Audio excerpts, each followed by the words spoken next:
And in order for society to get on board with me and to help me, we have to understand what's going on behind these walls. What's going on? Why don't the offenders, the inmates, the convicts, why don't they want to change? Why don't they want to get on board? Is there something going on that is stopping that?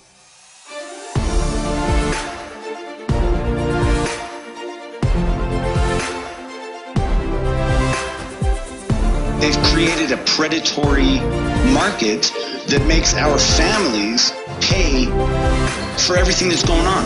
I want to work on real solutions to these problems. How can we come together as a community and say, let's fix this?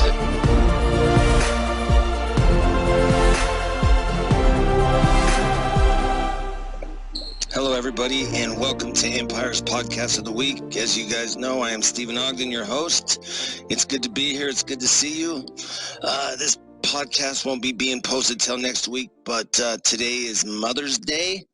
And I just want to give a shout out to all the moms out there that are there for their sons that are incarcerated.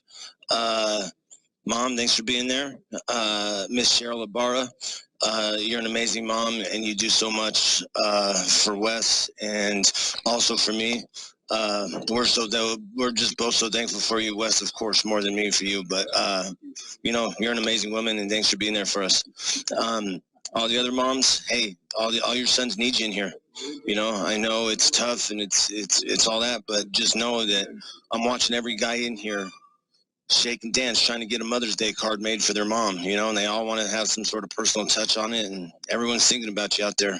So happy Mother's Day, and thanks for all the mother support, which is kind of a good segue into my topic this week. Today's topic is on gangs and gang life.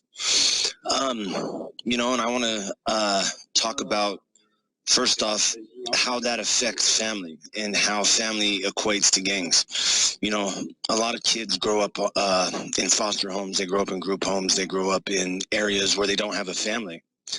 They end up in juvenile detention centers. They end up seeing friends with a dad. They don't have a dad. They see you know, friends with a mother, and just these big, huge families that they don't have, you know, and a lot of the youth are from disenfranchised areas. They're poor, and they want more. They want something else, and they see these gangs active in their streets, and they see how it's like a big family for these guys. At first, they don't get to see all the internal politics and all the strife and everybody going to prison. Nobody talks about all that stuff at first to these youth. They talk about all the good stuff. Oh, we got all the money, and we're hustling, and we got everything that you need, and come with us, and we're going to make you somebody important. You're going to be special. You're going to be one of the best. You know, the recruiting techniques and tactics they're horrible, but they're real. And, you know, that's the biggest one, is where's your family at? We're your family now. Come with us. And real quick, I want to talk about the difference, though, between a street gang and a prison gang. So a street gang is, you know, Crips, Bloods. You'll see stuff on the wall, X3, 1-4, Northside Mafia, you know, things like that. Those are street gangs. Then you get into prison, and you have La MA, the Texas MA. You have 211 Crew, Aryan Brotherhood, things like that. Those, and mostly the prison gangs within prison are white supremacist. I don't back any of it up. I don't have anything good to say about any of that stuff. But you know, that's what it is. That's the difference. You're going to have a street gang where these kids are getting involved as youth, and then you're going to have the prison gangs where guys get to prison and they don't have anybody, and they have no support, and they're scared and they're fearful, and they see a group of guys that can be there for them and can have their back and can make sure that their life is good. Or they can see that group of guys that can make their life bad and make their life miserable, and can really do the exact opposite. So, you know, and that's where I want to get into a little bit of self-experience. I want to talk about myself and what I've been through. And I want to talk about growing up in Greeley, Colorado, where it was predominantly Hispanic street gangs. My parents had recently been divorced, My mother, of course, really didn't let my father in the picture. So with her alcohol, with her drinking, my father being gone, I was running the streets. The street gangs didn't seem appealing to me, to be honest. I mean, I know that sounds crazy with what I just explained to you. I guess it was just maybe it was I was lucky enough to know what a real family was, because when I grew up, before my family broke apart and my parents got divorced, I had the best family ever. I played Little League baseball. I raced BMX bikes. We went camping on the weekends. I knew a family. I knew what a family was. So when my parents did split, I didn't see a family in those guys. I've seen something different. I hung out with them. They were the only guys running the streets. When my mom was drunk and I was out doing whatever I wanted, those gang members were the ones that were there and greedy for me. But I went to an alternative school called Adelante, which means moving forward in Spanish. I wasn't the best behaved, like we all know, and I ended up in alternative school. My first day at alternative school was a beatdown. Get out of here, white boy, you don't belong here. And I got jumped by 2 or 3 other guys from a street gang. And I was a tough little shit. My dad always told me, you don't back down. You fight for you fight for yourself. So I got beat up. I got my cigarettes taken, and I went back to school the next day. And I got beat up, and I went back to school the next day, and I got beat up. And then the next day, it was a one-on-one fight. They weren't jumping me no more. They were like, damn, this white boy's tough. This kid is tough. So then I only had to fight one of them. And then the next thing you know, they're trying to get me to join their gang. And they're like, no, you're a tough-ass kid, man. Come with us. Put in work for us. Do this for us. And I was like, no, I'll hang out with you guys, and I'll get in trouble with you, but I'm not going to join your gang. That lasted my whole juvenile detention, juvenile prison. I went through, I had a lot of problems because I would not join a gang. Well, I got to prison, and my first stint, I was 18. I went to boot camp, and then I went to a minimum facility, and I did really good. I didn't get in any trouble, and I went home. My second time back, I cut off my ankle monitor, and they sent me to a higher security prison. And in this higher security prison, I was like, oh, shit, I'm in prison. This is real. And you got a bunch of bald-headed white guys running around, running shit for the white guys. All the Hispanics and blacks respect these guys. They were what was called the 211 crew.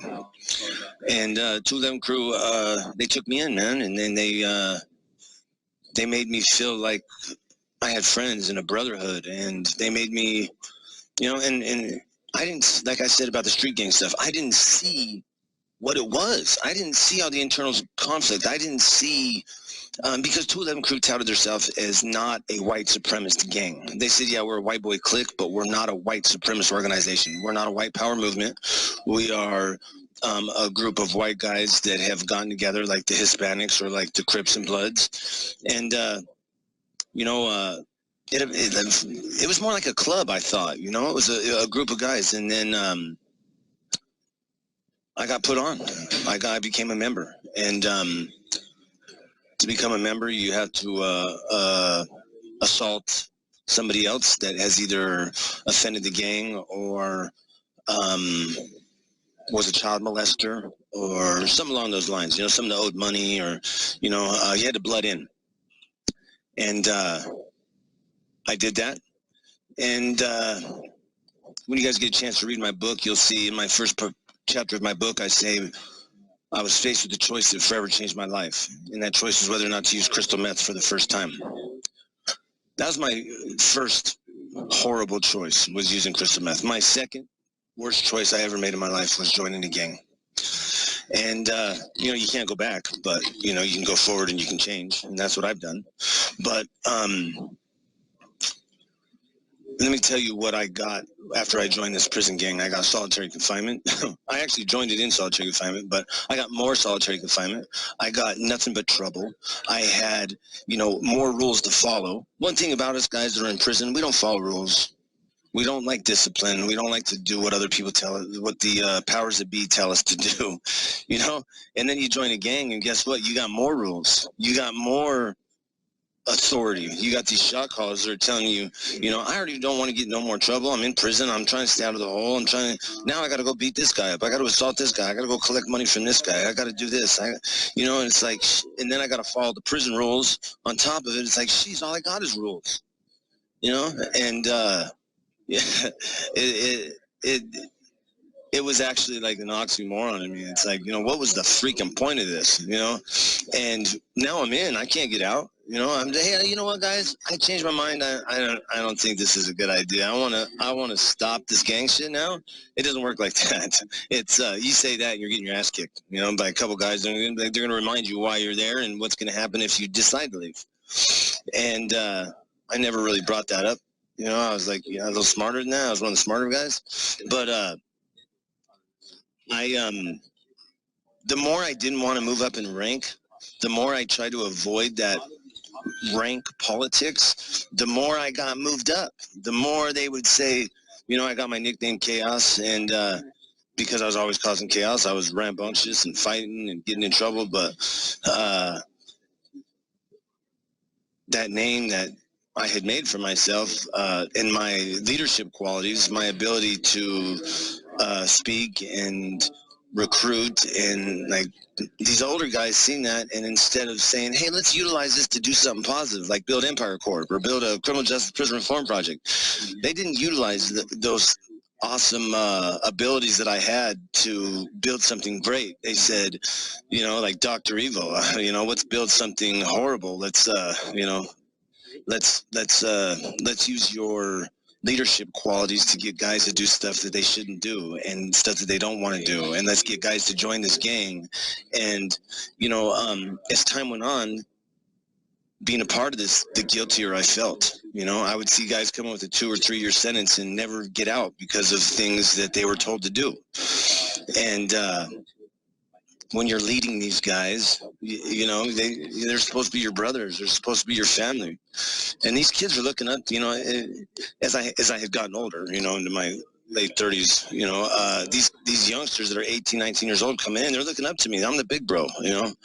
Oh, there's Chaos right there, you know, and I'll die for that guy. You know, not really realizing that it's all in vain. It's all for nothing. It's all for more time. But I would see it, man, and the guy would end up in the hole and lose everything that he had going for him. Maybe he was in a class. Maybe he was in a culinary arts college, or he was doing welding, or next thing you know, he's in solitary confinement because of something I told him he had to go do, because of something I was told that I had to tell him to do, you know? And as the years went on, the guiltier and guiltier I felt, man. And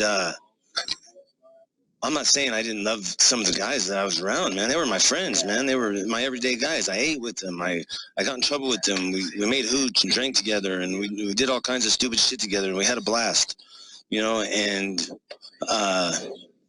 you know, they weren't my real friends, you know, but it was what I had in prison, man. I didn't have my family. I mean, my dad's always there. He's always one phone call away.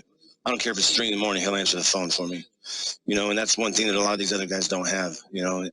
And with that said, that was a big part of me walking away from my gang. One day, luckily, my guys had rode a couple kites on me. They were trying to move me out of the way to get a police officer that was bringing in narcotics. So they rode a couple kites on me and sent some letters and made it look like my life was in danger.